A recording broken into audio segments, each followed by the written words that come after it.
ክርስቶስ መድኃኒነ መጻ ወሃመ ወበሕማማቲሁ አድኃነነ። ክርስቶስ መድኃኒትና ናብዚ ዓለም እዚ መጺኡ መከራ ተቐቢሉ ሓሚሙ ብሕማሙ ድማ አድሐነና። ዝተኸበርኹም ስድራ እግዚአብሔር ከም እግዚአብሔር ሰናይ ፍቓድ ንሎማዓንቲ እንመሃሮ ብዛዕባ ዕለተ ረቡዕ ኣብ ሰሙነ ሕማማት ዝተገበረ ዓበይቲ ፍጻሜታት ንህይወትና ድማ ዝጠቅም ዝረብሕ ክንመሃር ኢና። ናቱ ንኣምላኽና ናይ እግዚአብሔር ቅዱስ ፍቓዱ ይኹነልና። ሰሙነ ሕማማት ኢልና ካብ ዝሓዝናዮ ሰሙን እቲ መበል ሳልሳይ መዓልቲ ኢና ሒዝና ዘለና። እዚ መበል ሳልሳይ መዓልቲ ድማ ዕለተ ረቡዕ ይበሃል። ብዚ ዕለተ ረቡዕ ድማ ንኣና ዝጠቅም ዝረብሕ መለኮታዊ ዝኾነ ምስጢር እንታይ እዩ ዝብል ከም እግዚአብሔር ፍቓድ ክንመሃር ኢና። ንዓይ ዝናገረሉ አንደበት ንስኻትኩም ድማ ትሰምዕሉ እዝነ ልቦና እግዚአብሔር አምላክ ንኹልና ይዓድለና። በተለይ እቲ መበል ሳልሳይ መዓልቲ ዕለተ ረቡዕ ሰለስተ ዓበይቲ ፍጻሜታት ዝተፈጸመሉ እዩ። እቲ ናይ መጀመርያ ምክረ አይሁድ እዩ። እዚ ብሎማዓንቲ ብዕለተ ረቡዕ አይሁድ ንመድሓኒና ንኡ ንኢየሱስ ክርስቶስ ኣብ መስቀል ተሰቂሉ ንክሞት ውሳኔ ዘመሓላለፍሉ መሓላ ድማ ዝመሓልሉ ስምምዕነቶም ድማ ብጉባኤ ዘጽደቕሉ መዓልቲ እዩ። ብዚ መዓልቲ እዚ ተስማዕሚዖም ዘይፈልጡ ሸሞንቲኦም ማህበራና አይሁድ ዝተስማዕምዕሉ እዩ። እዞም ሸሞንተ ማህበራን አይሁድ መን ይበሃሉ እንድሕር ኢልና ጸሓፍት፣ ፈሪሳውያን፣ መጸብሃን፣ ሊቃነ ካህናት፣ ረበናት፣ መገብተ ምኵራብ፣ ሰዱቃውያንና ማልህቅተ ህዝቢ እዮም። እዚኦም እዮም ናይ አይሁድ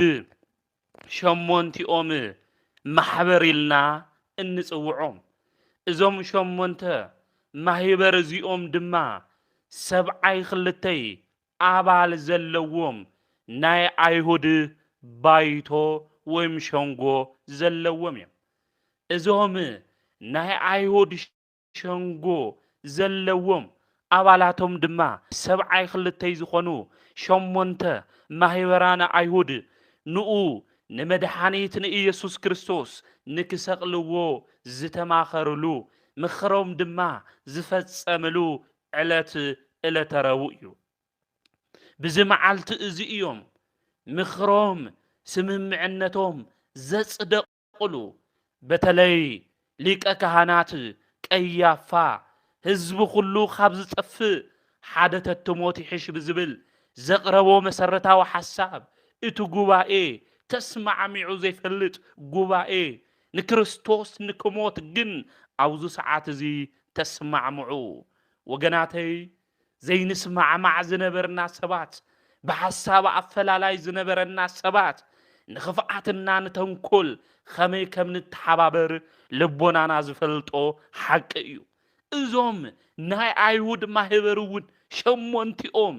ብምንም ነገር ተስማዕሚዖም ይፈልጢ ኮይኑ ግና መድሓኒትና ንሱ ኢየሱስ ክርስቶስ ንክሰቕልዎ ሰቂሎም ድማ ንክቐትልዎ ተስማዕምዑ። ናይ ስምምዕነቶም ፍጻሜ ናይ ምኽሮም ድማ መወዳእታ ዝረኸብሉ መዓልቲ ዕለተ ረቡዕ እዩ። ዕለተ ሶኒ ዕለተ ሰሉስ ንጎይታና መድሓኒና ኢየሱስ ክርስቶስ ንባህሪኡ ዘይስማዕምዖ እናፀረፍዎ እዮም ነይሮም። ይፀርፍዎ ነይሮም እናተፃረፉ ከምኡ እውን ዘይጠቅም ዘይረብሕ ምኽሪ እናመኸሩ ፀኒሖም እዮም። ኮይኑ ግና ኣብ መበል ሳልሳይ መዓልቲ ናይ ምኽሮም መዓልቲ ግን ተስማዕሚዖም ሓደ ልቢ ኮይኖም ንኽፍኣትነት ንተንኮል ንሰብ ሕማቕ ምግባር ብሓደ ሓቢሮም ተስማዕሚዖም ንክስቀል ኣብቲ እዋን እሱ ወሰኑ። ወገናተይ ናይ ኣይሁድ ባይቶ ወይ ሸንጎ ኣብቲ እዋን እሱ ስልጣኖም እንታይ እዩ እንድሕር ተባሂሉ ናይ ኣይሁድ ዝነበረ ብዓለም ውሽጢ ዝሰርሕዎ ዝነበረ ስራሕ ምምሕድዳር ከምኡ እውን ፍርዲ መሃብ እዩ ነይሩ። ናይ ፖለቲካ ዝኾኑ ጉዳያት ድማ ኣብ ይሁዳ ግዛት ዘለው ኣይሁዳውያን ጥራሕዮም ዝሰርሕዎ ነይሮም። ነገር ግን ሓደ ሰብ ተሰቂሉ ክሞት እንድሕር ኮይኑ ክፈርድ ዝግብኦ ናይ ሮማ ንጉስ እዩ ነይሩ። እዞም ኣይሁድ እዚኦም ግን ድዊ ስለ ዝፈወሰ ድውያን ዝነበሩ ሰባት ስለ ዝፈወሶም ስለ ዘድሐኖም ለምጻማት ድማ ክነጽሁ ስለ ዝገበሮም ሓንካሳሳት ድማ ንክኸዱ ንክጎዩ ስለ ዝገበሮም እውራን ዝነበሩ ሰልባት ኣብ ጸልባት ዝነበሩ ሰባት ብርሃን ክርእዩ ስለ ዝገበሮም ጎይታና ንሱ መድሓኒትና ኢየሱስ ክርስቶስ ኣባይቶኦም ብይን ሂቦም ንክሞት ኢሎም ኩሎም ተሓባቢሮም ንጎይታ ፈረድሉ። ምኽሮም ድማ ስምምዕነቶም ድማ እዞም ኣይሁድ እዚኦም ተስተኻኸለሎም ኣብቲ ግዜ እሱ ክሳኽዐሎም ከኣለ እዞም ኣይሁድ እዚኦም ወገናተይ እንደሻዒኾን ንኽፍኣትነት ሓሳባት ተሳኺዒልና ንጽቡቕ ምኽሪ ሓሳብ ግን የሳኺዒ ዝበለና ወገናተይ ትማልየ ንስማዕምዒ ተባሂልና ንስኻ መቃብረይ ጠጠው ከይትብል ኣና መቃብርኻ ጠጠው ይብልን ተባሂልና ዝተመሓልና ሰባት ኮይኑ ግና ሰብ ንምጥፋእ ብሓፂር መንገዲ ድማ ንምዕባይ ሰባት ድማ ንምኩናን ተስማዕሚዕና ምኽሪ ዝመኸርና ክንደይ ንህልው ንኾን ከም ኣይሁድ ኣብዚ እዋን እዚ ንጎይታ ንሱ ንመድሓኒት ኢየሱስ ክርስቶስ ንክሰቕልዎ ተስማዕሚዖም ዘይፈልጡ ብስምምዕነቶም ድማ ሕጊ ኣጽዲቆም ዘይፈልጡ ሸሞንቲኦም ማህበር ኣይሁድ ኣብ ሰዓት እዚ ግን መድሓኒት ኮይኑ ብርሃን ኮይኑ ናብዚ ዓለም እዚ ዝተገለጸ ሓቀኛ ጓሳ ሕያዋይ ጓሳ ንሱ መድሓኒት ኢየሱስ ክርስቶስ ብግፍዒ ኣብ ኣደባባይ ንክሰቕልዎ ግን ኣብዚ ሰዓት እዚ ተስማዕምዑ። ኣይሁድ ዝተማኸርሉ ዝተስማዕምዕሉ ንጽቡቕ ነገር ኣይኮነን። ንሱ ንመድሓኒት ንኢየሱስ ክርስቶስ ነቲ የዋሃቦ ኩሉ ዝኾነ ንኩሉ ድማ ዝፈውስ ንነብስን ንስጋም መድሓኒት ዝኾነ ወዲ እግዚኣብሔር ኣብ ኢየሱስ ክርስቶስ ንክሰቕልዎ እዮም ኣይሁድ ተማኺሮም ተስማዕሚዖም። ወገናተይ ንጽቡቕ ነገር ምስ ሰባት ክንስማዕማዕ ይግብአና እምበር ንሕማቕ ነገር ተስማዕሚና ሰብ ክናጥፍእ የብልናን። ንሰናይ ጽቡቕ ንዝኾነ ነገር ግን ተሓባቢርና ተስማዕሚዕና ጽቡቕ ነገር ክንገብር ይግብአና። ዝረሕበሐና ዝጠቕመና ነገር እዚ እዩ። ኣይሁድ ግን ንጽቡቕ ነገር ይኾንን ንኽፍኣትነት ንተንኮል ንመድሓኒት ንኢየሱስ ክርስቶስ ንክስቀል እዮም መኺሮም ተሳኺዒሎም ስምምዕነቶም ኣጽዲቆም። ነገር ግን ዘጭንቆም ሓደ ጉዳይ ነይሩ፣ ሓደ ሓሳብ የጭንቆም ነይሩ። እዞም ኣይሁድ እዚኦም እወ ተስማዕሚዕና ኢና፣ ነገር ግን መልክዑ ምስ ቅዱስ ዮሐንስ ወንጌላዊ ይመሳሰል ስለ ዝነበረ ቅዱስ መጽሓፍ እውን ከም ዝነግርና ብዙሕ ግዜ ኣይሁድ ንክርስቶስ ክሕዝዎ ደልዮም ነይሮም እዮም። ኮይኑ ግና ክርስቶስ ተሰዊርዎም ይኸድ ነይሩ ግዚኡ ስለ ዘይበጽሕ እና የጭንቆም ነይሩ። መን ይሕሊፉ ክበና ዝኽእል ኢሎም ይሓስቡ ነይሮም። ወገናተይ ከምዚ ኢሎም ኣብቲ ሰዓት እሱ ኣይሁዳውያን ክሓስቡ እንተለዉ ናይ ኣስቆሮት ዝኾነ ይሁዳ መጺኡ ኣነ ሕሊፈ ክበኩም እየ ኢሉ ተናገረ። በተለይ ኣብ ወንጌለ ማቴዎስ ምዕራፍ 26 ቁጽሪ 14 ተናንብብ ተለና ንረኽቦ ኢና። ናይ ኣስቆሮቱ ይሁዳ ኣብኦም መጺኡ ኣነ ሕሊፈ ክወኩም እየ ኢሉ ተናገሮም ኮይኑ ግና እንታይ ክትውን ኢኹም ኢሉ ይሁዳ ኣብዚ ሰዓት እዚ ሓተቶም ንመምህሩ ሕሊፉ ክብ ንጎይትኡ ሕሊፉ ክብ ይሁዳ ንኣይሁዳውያን እንታይ ክትውን ኢኹም ኢሉ ተናገሮም ኣብዚ ሰዓት እዚ ኣይሁዳውያን ብጣዕሚ ደስ በሎም ምክንያቱ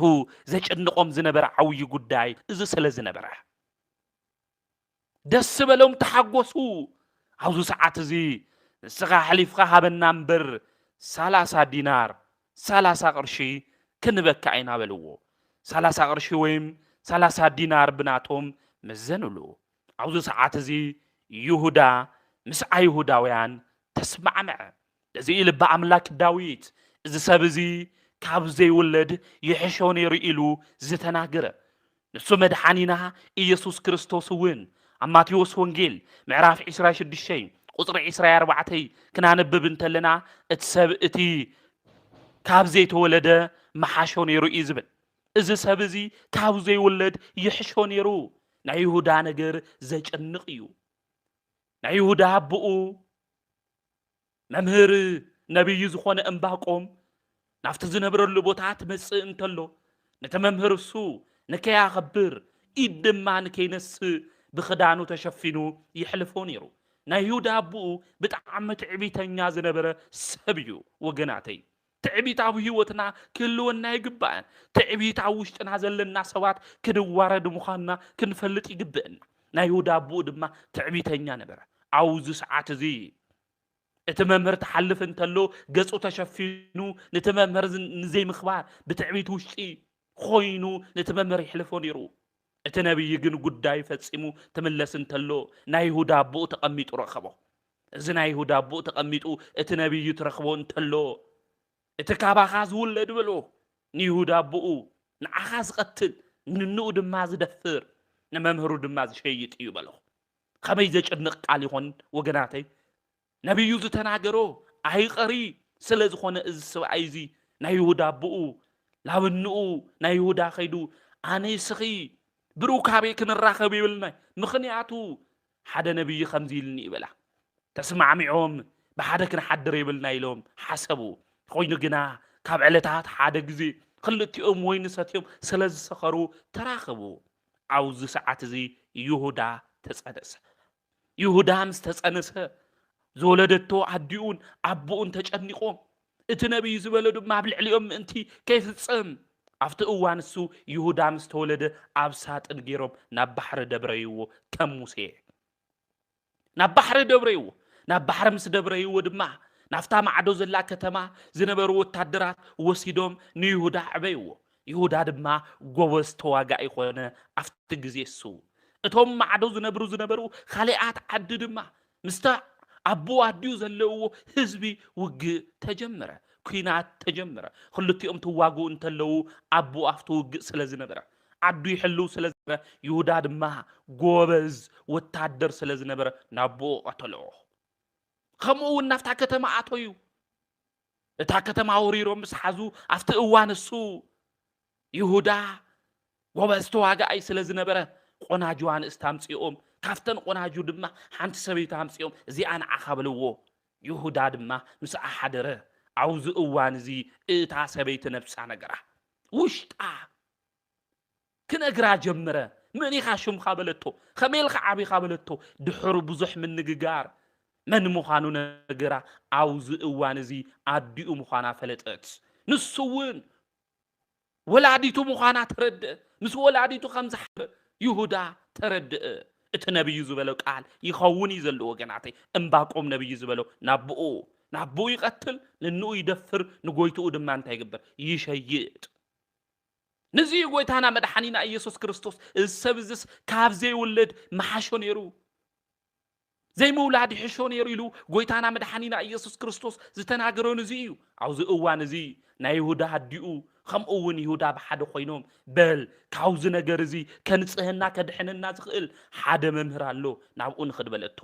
ናይ ክርስቶስ ዜና ሰሚዓ ስለ ዝነበረት ጎይታና መድሓኒና ኢየሱስ ክርስቶስ ኣብዛ ምህረሉ ግዜ ይሁዳ ምሳዲኡ ኸይዱ ቀረበ ሓጢኣቶም ኩሎም ተናዘዙ ንሳም 36 ቅዱሳት አንስት ድምራን ክትኸውን ንሱ ድማ 12 ደቀ መዛሙርት መበል 12 ንክኾን ጎይታና መድሓና ኢየሱስ ክርስቶስ እእቶ ሓረዮ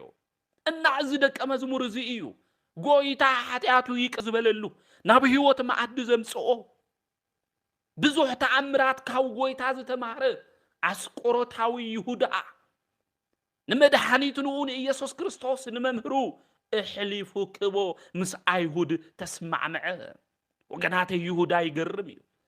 ንይሁዳ ምኽንያት ዝኾኖ ዝሰርቀን ዝነበራ 30 ቅርሺ ስለ ዝቐረዮ እዩ ናብ አይሁድ ኸይዱ ንጎይታ እሕሊፉ ንክህብ ምኽንያት ዝኾኖ ናይ ዘን 30 ቅርሺ ታሪክ እንታይ እዩ እንድሕር ኢልና ወገናተይ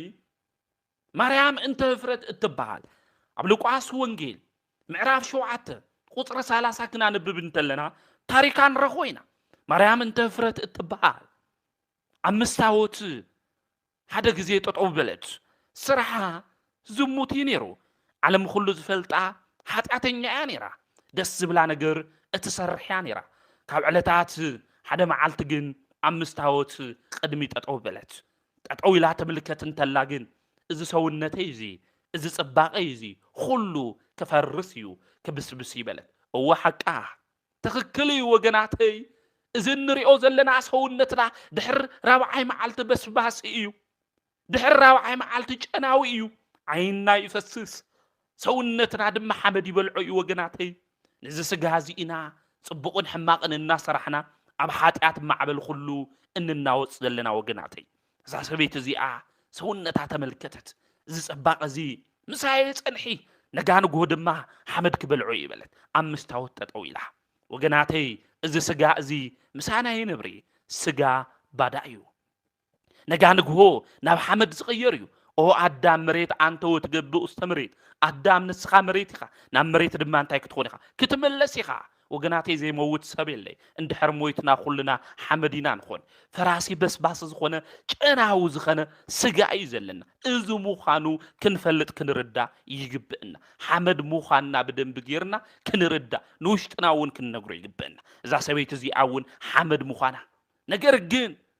ዘለዓለማዊት ህያዊት ዝኾነት ነፍሲ ከም ዘለታ ድማ ሓሰበት ኣብዚ እዋን እዚ እና ሓጢኣተይ ይቅር ንክብለለይ ብህይወት ድማ ምእንቲ ክንነብር ናፍቲ መድሓኒት ኢሎም ሰባት ዝፀውዕዎ ሓጢኣት ኩሉ ዝፍውስ ኣምላክ ናብኡ ክኸይድኒ እንበለት ናብ ልባ ተመሊሳ እዛ ሰበይቲ እዚኣ ትኸድ እንተላ ግን ዝነበራ ሃፍቲ ዝነበራ ንብረት ኩሉ ሸይጣ አለባስጥሮስ ዝበሃል 300 ዲናር خبار ዝኾነ ሽቶ ሒዛ ናብ መድሓኒት ናብኡ ናብ ኢየሱስ ክርስቶስ ጉዕዞ ጀመረት ኣብ ጉዕዞ ትኸድ እንተላ ሰይጣን መሰናኽል ብዙሕ ፈተና ይፍትና ነበረ ብዙሕ መሰናኽል ድማ ይቅርበላ ነበረ ወገናተይ ካብ ሓጢኣት ክንወፅእ ትንብል እንተለና ካብ ዘለዎ ርኩሰት ክንወፅእ እንትብል እንተለና ዲያብሎስ ብዙሕ ፈተና እዩ ዝቅርበልና ነገራትና ኩሉ አልጋ በአልጋ ይኾን ወገናተይ ነገራትና ኩሉ ዝተሳኽዑ ይኾን ናክናስ ተውዕል ይግብእና ናብ ጽድቅ ቦታ ክንመጽእ እንተለና ናብ በረከት ህይወት ክንመጽእ እንተለና ሰይጣን ክፍትነና ግድን እዩ መግደላዊት ማርያም እንተፍረት እውን ናብ ክርስቶስ መድሓኒት ኢየሱስ ክርስቶስ ትመጽእ እንተላ ሰይጣን ኣምገዲ እናጸንሐ ይፍትና ነበረ ፈተናታት ተቅርበላ እንተሎ ግን ንሳ ምንም የመለሰትሉን ስቁኢላ ናፍቲ ዝደለየቶ ቦታ ድማ ጉዕዞ ኣምርሐት ናብ መድሓኒት ዝኾነ ንሱ ኢየሱስ ክርስቶስ ጉዕዞ ጀሚራ ናብኡ ድማ ትኸይድ እንተላ ኣብቲ በሪ ናይ ስምዖን ለምጽ ዝነበረ ስምዖን ገዛ ክርስቶስ ስለ ዝነበረ እቶም ሰባት የንእቱ ኢሎሞ ነይሮም ዝገርመኩም ስምዖን ሓጢኣተኛ በሓጢኣቱ ምኽንያት ለምጽ ዝወፁ እዩ በብሉይ ኪዳን ሓጢኣተኛ ዝኾነ ሰብ ለምጽ ዝወፁ ነይሩ ለምጽ ናይ ሓጢኣተኛ ምልክት እዩ ነይሩ ስምዖን ግን ሓጢኣተኛ እናሃለየ ባዕሉ ግን ጎይታና መድሓኒና ኢየሱስ ክርስቶስ ሓጢኣቱ ተለይተጸየፈ ላብ ገዙ ምሳሕ ክበልዕ ምስኡ መጽኡ እዩ ኮይኑ ግና ባዕሉ ከም ጻዲቕ ገይሩ ነዚኣ ግን ኣብ በሬት ኣትው ኢሉ ክኽልኽላ ጀመረ ስምዖን በቶም ዝነበሩ ባሮት ኣገልግልቱ ኣብዚ ሰዓት እዚ ንዓኣቶም ከም ምንም ኢላ ሓሊፋ ናብ ጎይታና መድሓኒና ኢየሱስ ክርስቶስ ናብ ስምዖን ዘለምጽ ዘለዎ ቦታ ኣትያ ናብቲ ገዛ እሱ اتعزاتو زنبرس ألباستروس زبهال شتو 300 دينار زغزأتو عدينا مريم انتفرت سبرتو نمنتا سيراتو غناتي تشتو حاتعتينا يبدلي خفعتي بزحيو خمز غير خادما سبرلي زشتو زي معازو دس خمزبل نعيون كافت زلخو ومتود حاتعت غدغاد اوصيخا كافت زلخو بارنت سيرخا اوصيخا خمز شتو زي دس زبل معازو دس زبل معازا هيوت حابني تبل انتلايا بتلي ناو غويتانا مدحانينا يسوع كريستوس مريم انتفرت تمص انتلا بفصوم امنت خوينا ايا مصيا تدفي اب اغرو دبا بنبعتا اغرو كتحصبو جمرت بصغرا دما እናጽረገት ንመድኃኒት ንኡን ኢየሱስ ክርስቶስ እዛ ሰበይቲ እዚ አካብ ርሑቅ ቦታ ዝመጸት ተአምሩ ድማ ዝረአየት ኮይኑ ግና ናይ ክርስቶስ ነገር ሰሚዓ ከድሕነኒ ኢላ ብፍጹም እምነት መጽያ ኣብ እግሩ ተደፊኣ ስቅስቅ ኢላ ምብኻይ ጀመረት ከምዚ ኢላ ድማ ትልምን ነበረት ነፍስና ስጋ እታድሕን ናይ እግዚአብሔር ወዱ ንስኻ ናይ ህይወት ምንጪ ኢኻ ህይወተይ ናይ ባርያኻ ናው ጽቡቕ መንገዲ ምርሓያ ኣነ ንዓኻ በደልኹ ከም እንስሳ ኾንኹ ኃጢአተኛና በደለኛ ዝኾን ኣነ ንስኻ ይቅር በለኒ ካብ ኃጢአት ቀንበር ፍትሐኒ ንሰይጣን ተገዚኤ ነይረ እየ ካብ ሰይጣን ኢድ ኣድሕነኒ ናይ ንስኻ ቀንበር ንክሽከም ዝበቃዕኹ ግበረኒ ናብ ምሕረት በሪ ክፈተለይ ጎይታይ ይቅርታና ምሕረትኻ ተስፋ ጊረና ባኻ መጽኤ እየሞ ብቸርነትኻ ብምሕረትኻ ተቀበለኒ ኢላ ለመነት ከመይ ግሩም ዝኾነ ልመና ይወግናት ንሰይት ባርያ ኮይደ ንዘመናት ተቀሚጠ ግን ንስኻ ናይ ነፍስና ናይ ስጋ መድኃኒት ኢኻ ናይ ህይወት ሁሉ ድማ ምንጪ ኢኻ ስለ ዝኾነ መድኃኒት ምዃንኻ ይቅርታት ምዃንኻ ፈሊጠ ናባኻ መጽኤ እየሞ ተቀበለኒ ይቅር በለኒ ኢላ ተጸጸተት ንብዓታ ድማ ኣብ ቅድሙ ጎይታኣ ኣፍሰሰት ከምዚ ስቅስቅ ኢላ ትበኪ እንተላ ጎይታና መድኃኒና ኢየሱስ ክርስቶስ እውን ኣጆኺ ዛጓለይ ኃጢአትኹ ሁሉ እንታይ ኮይኑ ተደምሲስልኺ ይበላ ኃጢአትኹ ሁሉ እንታይ ኮይኑ ተደምሲስልኺ እዩ ኣብዚ ሰዓት እዚ ይሁዳ እቲ ሒዛቶ ዝመጸስ ሽቶ ሰይራ ኣብ ጎይታና መድኃኒና ኢየሱስ ክርስቶስ ርእሲ ተፍስሰሉ እንተላ ይሁዳ ደስ ይበሎን እዚ ሽቶ እዚ ተሸይጡ ንድኻታት ትኾን ጽቡቕ ነይሩ በለ ይሁዳ ግን ንድኻታት ሓሲዩ ይኹንን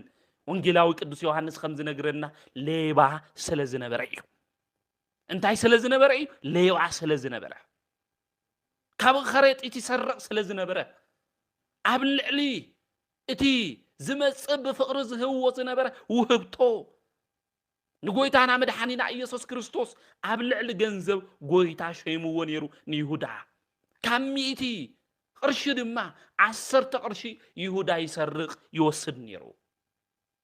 እና ይሁዳ 30 ቅርሺ ስለ ዝቀረየ እዩ ከምዚ ኢሉ ዘጉርምርም ዝነበረ እምበር ይሁዳ ንድኻታት ሓሲቡ ይኹነን ወገናተይ ማርያም እንተ ህፍረት ዝገርም ህይወት እዩ ዘለዋ ዝገርም ካብ ርሑቕ ቦታ ናይ ጎይታና መድኃኒና ኢየሱስ ክርስቶስ ምድሓን ሰሚዓ ምፍዋስ ሰሚዓ ያ መጽያ ተኣምርን ትገብር እንተሎ ይረአየትን ተምህር እንተሎ ይሰምዕትን ኮይኑ ግና ብፍጹም ልቢ ኣሚና ካብ ርሑቕ ቦታ መጽያ ድማ ናው ጎይታና መድኃኒና ኢየሱስ ክርስቶስ እግሪ ተደፊኣ ስለ ዝገበረቶ ኃጢአት በደል ሁሉ ተጸጽታ ንስሓ ኣትዋ ስቅስቅ ኢላ ድማ ኣብ ቅድሚ ጎይታኣ በኸየት ወገናተይ ብህይወትና ሙሉ ብዙሕ ክፍተት ክህልወና ይኽእል ብህይወትና ሙሉ ብዙሕ ኃጢአት ብዙሕ ርኩሰት ጌርና ክንኾን ንኽእል ኢና ንሰባት ተናጊርና መፍትሒ የብሉን ንሰባት ተናጊርና ምሕረት የብሉን ንሰባት ተናጊርና ይቅርታ የብሉን ይቅርታና ምሕረት ገንዘቡ ዝኾነ ጎይታ መድኃኒት ንሱ እግዚአብሔር ኣብ ቅድሚ ገዝኡ መጺና ክንበኪ ግብእና መፍትሒ ሁሉ ኣብ ኢዱ ዘለዎ ኣምላክ ስለ ዝኾነ እዛ ሰበይቲ እዚኣ እውን እዛ ዓዶ እዚኣ እውን ሓጢኣታ በደላ ፈሊጣ ናው ጎይታና መድሓኒ ኢየሱስ ክርስቶስ ትመጽእ እንተላ ስቕስቕ ኢላ በኸያ ኣብ ማርያም እንተፍረት እንሪኦ ዓብይ ጉዳይ ብሓጎስ ዝተሸፈነ ብኽያት እዩ ነይሩ ብህይወታ ሕጉስቲ እያ ደስ ዝበላ ትገብር ደስ ዝበላ ትሰርሕ ሰበይቲ እያ ነይራ ኮይኑ ግና ናው ጎይታና መድሓኒና ኢየሱስ ክርስቶስ ትመጽእ እንተላ ግን እዛ ሰበይቲ እዚኣ ስቕስቕ ኢላ በኸያ ስቕስቕ ኢላ በኸያ ለካ بحاجوس وشتي لك بدستا وشتي زتشفن انتاي نيروا حزن نيروا بخيات نيروا خم مريم انت هفرت بحاجوس زتشفن بدستا زتشفن بخيات قسل زلنا بزحاتنا قسلنا بخياتنا حزننا كل حزنا جن نفتك حكم كفوس زخل عملاق قدوس እግዚአብሔር ክንመጽእ ይግበአና እዛ ዶዚኣ ናብ መድሓኒት ናብኡ ናብ ኢየሱስ ክርስቶስ ያመጽአ ሽግራ ሁሉ ሓዘና ሁሉ ኃጢአታ ሁሉ ንዑያ ማኺራቶ ወገናቴ ብዙሕ እዋን ንሰባት ማኺርና ንኾን ንኽእል ኢና ንሰባት ተናጊርና ክንኾን ንኽእል ኢና ሰባት ግን ንግዚኡ መፍትሒ ክውና ይኽእሉ እምበር ንዘለዓለም ዕረፍቲ ዝኾን ዝሕክም መድሓኒት ኣይሁናይ ንዘለዓለም ክዕረፈና ዝኽእል ንዘለዓለም መድሓኒት ክኾንና ዝኽእል ንዘለዓለም ክሕክመና ዝኽእል መፍትሒ ዝህበና ቅዱስ ኣምላክ እግዚአብሔር እዩ እዛ ዓዶ እዚኣ ኃጢአት ኣመነት ብልባ ድማ ተመለሰት ብልባ ተመሊሳ ካብ ሰሚዒት ዝኾነ ህይወት ወፂኣ ድማ ናው ጎይታና መድሓኒና ኢየሱስ ክርስቶስ መጽያ ስቕስቕ ኢላ በኸየት ወገናተይ ካብ ሰሚዒታውነት መንፈስ ንውፃ ሰሚዒታውነት ይጠቕመና በሰሚዒት ንገብሮም ነገራት ሁሉም የጥፉኡና እምበር ንበረከት ይሆኑና እዛ ሰበይቲ እዚኣ ሰሚዒታ ዝእዝዛ ባህ ዝበላ ደስ ዝበላ ነገር ትገብር ነይራ ኮይኑ ግና ናብ ልባ ምስ ተመለሰት ግን ስቕስቕ ኢላ እያ በኸያ ወገናተይ ብስሚዒት እንገብሮም ብዙሓት ስራሕቲ ኣብ ዘመንና ህይወት ክህልው ይኽእሉ እዮም ኮይኑ ግና እቶም ናይ ሰሚዒት እንገብሮም ስራሕቲ ሁሉ ከጥፍኡና እምበር ከድሑንና ስለዚ ይኽእሉ ናብ ልቦናና ተመሊስና ከም ማርያም መግደላዊት ኣብ ቅድሚ ጎይታ ተደፊእና ተንበርኪኽና መሓረኒ ይቅር በለኒ ጎይታይ ክንብሎ ይግብአና እቲ ድኻምና እቲ ኃጢአትና እቲ በደልና እቲ ርኹሰትና ዝሸፈነል ናይ ጽድቅ ክዳንና ዝኾነ መድሓኒት ኢየሱስ ክርስቶስ ናብኡ መጺና ይቅር በለልና ክንብሎ ይግብአና እዛ ዓዶ እዚኣ ናብኡ መጽት ዕረፍቲ ደልያ ህይወት ደልያ ካብ ጉስቁልና ካብ ኃጢአት ባሕሪ ካብ ሰንሰለታዊ ሓዊ ምህራስ ካብ ኣጋንንቲ መጫወቲ ምዃን ክትወፅእ ስለ ዝደለየት ብህሊና እውን ዕረፍቲ ክትረክብ ስለ ዝሓሰበት እዛ ዓዶ እዚኣ ናብ መን መጽት ናፍቲ ክሕክም ዝኽእል ናፍቲ ክዕረፍ ዝኽእል ኣቱም ሸኽምኹም ዝኸበደኩም ንዑ ክዕረፈኩም እየ ቀንበረይ ድማ ቀሊል እዩ ናብ ዝበለ ጎይታ ናብኡ መጽት ናብዚ ጎይታ እዚ ክንመጽእ ይግብአና ወገናት ሸኽምና ዝኸበደና ቀንበርና ዝኸበደና ህይወት ዝኸበደትና ኃጢአትና ከቢዱ ዘንገላትዕና ዘሎ ናፍቲ እናበለ ዝህውከና ዘሎ ሰባት ሁሉ ናብ ኣቦ ክዕርፍ ዝኽእል ጎይታ ንሱ መድሓኒት ኢየሱስ ክርስቶስ ክንመጽእ ይግብአና ማለት እዩ እዛ ሰበይቲ እዚኣ ብዝተሰበረ ልቢ ኮይና ናብ ኣምላኻ ናብ እግዚአብሔር ለመነት ኣምላኻ ንሱ መድሓኒት ኢየሱስ ክርስቶስ ድማ ኃጢአትኺ ተደምሲስልኺ ይበላ ኃጢአትኺ እንታይ ኮይኑልኺ እዩ ተደምሲስልኺ እዩ በላ ዝገርመኩም ካብ ርሑቕ ቦታ መጺኣ እዛ ሰበይቲ እዚኣ ክትድሕን እንተላ ግን ንዘመናት ምስኡ ዝነበረ ተኣምራት ዝገበረ ብዙሕ ጸጋ ተባሂልዎ ዝነበረ ርሒቑ ተባሂሉ እኳ መበል 12 ናይ ጎይታ ወዱ ዝኾነ ኣስቆሮታዊ ይሁዳ ግን ብልቡ ዝሓስብ ዝነበረ ኣይሁድ ዝህብዎ ገንዘብ እዩ ዝቆጽር ነይሩ ይገርም እኮ እዩ ናይ ማርያምን ተፍረት ህይወትና ናይ ይሁዳ ህይወት ክናነጻጸር እንተለና ይገርም እዩ ንሳ ካብ ርሑቕ ቦታ ናይ ክርስቶስ ምድሓን ሰሚዓ መጽያ ትድሕን እንተላ ኣብ ቀረባ ኮይኑ ንሰለስተ ዓመት ዝተምሃረ ይሁዳ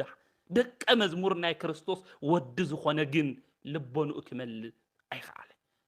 ይሁዳ نبزوح زمن ناي كريستوس قال سمعيو ناي هيوت معدي سمعيو اتي سماينا مدر زفطره املاخ ناي كريستوس قال سمعيو يهودا جن لبو كملس ايخالي ناي يهودا هيوت يغرميو زي ملس لب زلو يهودا بزح غزي بإذنو ناي هيوت قال نا هيوت معدي موت زلعل دويان زفوس إذا عالم زي زفطره إذا عالم زي دما عبد حراي غزي زحلف أملاكاوي قالكو يهودا سمعيو يهودا جن كملس يخاله سبي نيرو إذا سبيت زي أكبر عقوبة مصيا صقا እግዚአብሔር ናይ መንፈስ ቅዱስ ጸጋ በረከት ተሓፍስ ተወስድ እንተላ ይሁዳ ግን ካብ አይሁድ ከሓፍሶ ዝኽእል ገንዘብ እዩ ዝቆጽር ነይሩ ለካ ይሁዳ ምስ ክርስቶስ የነበረን ክርስቶስ እዩ ምስ ይሁዳ ነይሩ እምበር ይሁዳ ምስ ክርስቶስ አይነበረን ናይ ይሁዳ ህይወት ይገርም እዩ ይሁዳ ልቦንኡ ሁሉ ብገንዘብ ምፍታው بجنزب فقري بنواي فقري زتوحات أيونيرو يهودا كام ناي كريستوس كام ناي جويتو فقر بالعلي ناي جنزب جويتا باريا خوينيو كاو عملاكو كام مدحانيو كاب يسوس كريستوس قال بالعلي ناي أيهود قال شنجلا يهودا دسيلو ويو وجناتي خم يهودا دي زل هيوتنا ويس كم مريم انت فرتيو هيوتنا زلو كنفتش يقبئنا الا ترو زمهرنا حدزيو الا ترو زمهرنا حدزيو يهودا مس يهودي تسمعني اتي اغن مس من حبرت فطيره مس كريستوس مريم انت فرت حبرتنا مس كريستوس دي زلو سممعنتنا مس كريستوس دي زلو وي سممعنتنا كما اسقروتاو يهودا مس يهودي زلو عبي خم زلو كلنا وشتنا كنفتشو يقبئنا نا يهودا انتاي بلا ازي نجر ازي تشيطو ندخاتات تتخون محاشن يروبل كافتا سبيت مدحان بالعلي يهودا سلأتي بكنتو يفسس الليل لحسو جنزب ياچنيقو يهودا نا حدث بهيوت منبار ጉዳይ ሆነ ደስ ይልዎ እንዲያም ይሁዳ ዘናደዶ ብዛዕባ ትሽቶ ምብኻን ይሐስዩ ይሁዳ زيات مس انتلا زموت تسرح زنبرت حطات زنبرت هيوت تركب انتلا دس يبل اتشتو لمنتاي كفسس خيلو ندخاتات مخونه يلو نخبر املاخو مخانو يهودا دس يبل او زمن زون ناي سبات مدحان منم زي مسلو ነገር ግን ስለ ገንዘዎም ስለ ኻዝናኦም ዝሐስቡ አገልግልቲና መምህሪና ዝብሉ ኣብ ዘመንና ብዙሓት سوت ملة سوت مسنتلو بنساك على سوتلو سجاه ودم قبلتلو من ما يمسلون الصوم مداهم صوتهم طرح يقدر خازنهم طرح يقدر جبهم طرح يقدر سلا جنزب بتشا هام يهودا يهودا كو تعمر يقبرني يركض يهودا كو بزح صقاته وهيوي قويتا كاول هاو صقا بالعلي موتنا يملحل سلطان كو تويو دوينا مفوا سلطان كو تويو كو يهودا كان كاوزو كله بالعلي كاوزو كله بالعلي جن ገንዘብ ስለዝፈቶ ካውዝ ሁሉ ጸጋ ባዶ ኮን ገበሮ ገንዘብ ምፍታው መወዳአቱ ዚ ንኃጢአት ሁሉ መሰረት ገንዘብ እዩ ናወገናተይ ገንዘብ ምፍታው ሕማቅ እዩ ገንዘብ ዝፈቱ ሰባት ሁሉም ኣብ መወዳእታ ዮሐንስ አፈወርቅ ቅዱስ አቦና ዝብለና ገንዘብ ዝፈቱ ሰባት ሁሉም ሰብየም ዝቆትሉ እዩ نا جنزب عبليسنا نفتين دحر خوينا كابسب بالعلي موداتو قتلتينا قتلت دحر خوينا دما نادياولو صدقينا نا يهودا لغودو لعوي نغير زي ويتاكو كله هيون يري كله ነገር هيون يري ግን ይሁዳ ገንዘብ ስለፈቶ ሁሉ ልተዋሃው ጸጋታይ ኮይኑ ካኡ ተወሲዱ ላው አይሁድ ኸይዱ ዛን ገንዘብ ዚን ጎዲለናኒ ይሉ ስለዚህ ሰረቀ ስለዚህ የወሰደ ይሁዳ ኸይዱ ب30 قرش مزينو قويتا حليفو كده مسؤوم تسمع معه يقرم كوي يقرم اتا عالم زفتره قويتا عملاخ نسو እግዚአብሔር ሰብዓ ሰገል መጺኦም ዕጣን ወርቅ ከርቤ ዘቅረብሉ ነገስታት ናይ ነገስታት ሁሉ ንጉስ ዝኾነ አምላክ ኢየሱስ ክርስቶስ ب30 قرش ንመምህሩ ب30 قرش ንክሸጥ ይሁዳ ተስማዕ معه ይሁዳ ናውዝ ሁሉ ዘብጽሑ ገንዘብ ምፍታዊ وجناتي بهوز زمننا كله نسرحنا بتل سرحنا يومتان كله جنزب نركبين جن لجنزب إلنا جن حتعت النسرح اندحر حالينا خوينا كافت هيوت السوس إنا بصدق منجد حماريا من تفرت بهيوت من مللاس يحشن إذا سويت زي أكابر حق مسيا مسالة شد شيء قد ساتانس تمزجيبا يهودا جن مسقويتا خوين خروا خوين مسقويتا خوينو جن مسقويتا علينا برسل كافتم عصر تقلت أيو بلبو جن ريحو وصيو مالك همزل بالنسبات كونينا كون عبيت كريستيان نينا جن كريستوس الإززنا بيت كريستيان تولنا جن لين فتصمنينا إلت قالوا نسمعنا هم قالوا دم علينا نب هم يودانينا يودا كنت قالوا كله سمعوك تقال بركة تقال يوت الخونة ناي كريستوس صعم الخونة تمرتكو سمعوك يهودا جن تقال تايغور يفصموي أقدموا كريستوس ندك مزامرتو تايلوم جنزب أي تحزو إلوم نير جنزب يتحزو بتلاقي أما تيوسون جل عصرت تنانب بتلنا لدك مزامرتو لهاهم ممرحني جنزب كحزو حملي ولا منجيروم يهودا جن عاوز ساعات دي نعم لاخوك على زنجيعو جنزب مفتاو جميرو جنزب فوتيو عم ودعتا قويتو نكشت جبرو هم يهودا جنزب فتيونا بيتسمنا وجنا إحواتنا زشتنا زلوتنا عند حرالينا خوينا كنملسيو لكبئنا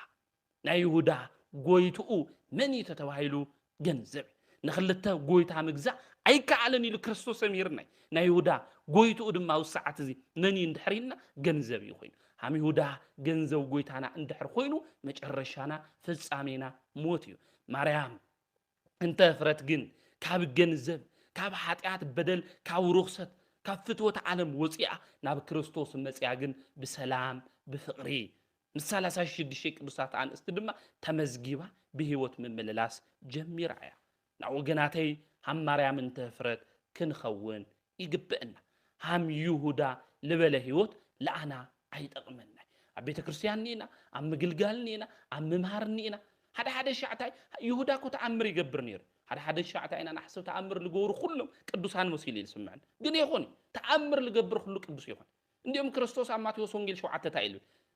تأمر دي جورنا يمهرنا هيدا كلون يوم جن يفلت أكوي كلهم يي توم تأمرات الجور توم لمهور سوي خنا عنا لولو كلهم يفلت أكوي يلولهم إن كله تأمر لجبر صادق هم لمخانو كاوي يهودا نمهرة أو يكون نجر يهودا تأمر جيري لك مزامر تكو تأمر جيري لك مزامر تأمر تجبر تلوكم سأم خوين يهودا تأمر جيري جن يهودا زتواه عدل زي تتقمع وقناتي هم يهودا زتواه نعدل زي تتقمنا بزحاتي قالوا نسمع جنا هم يهودا عب تجبر زيرو لخنا بزحاتنا مال قالوا سمعنا تجبرتي مستوعل لبدما لك عدلنا نعملخنا ناي قدوس እግዚአብሔር ቅዱስ ፍቃዱ ይሁንልና ብለማ አንቲ ብእለ ተረው እንመሃሮ ሰለስተ ዓበይቱ ቁም ነገራት እዚኦም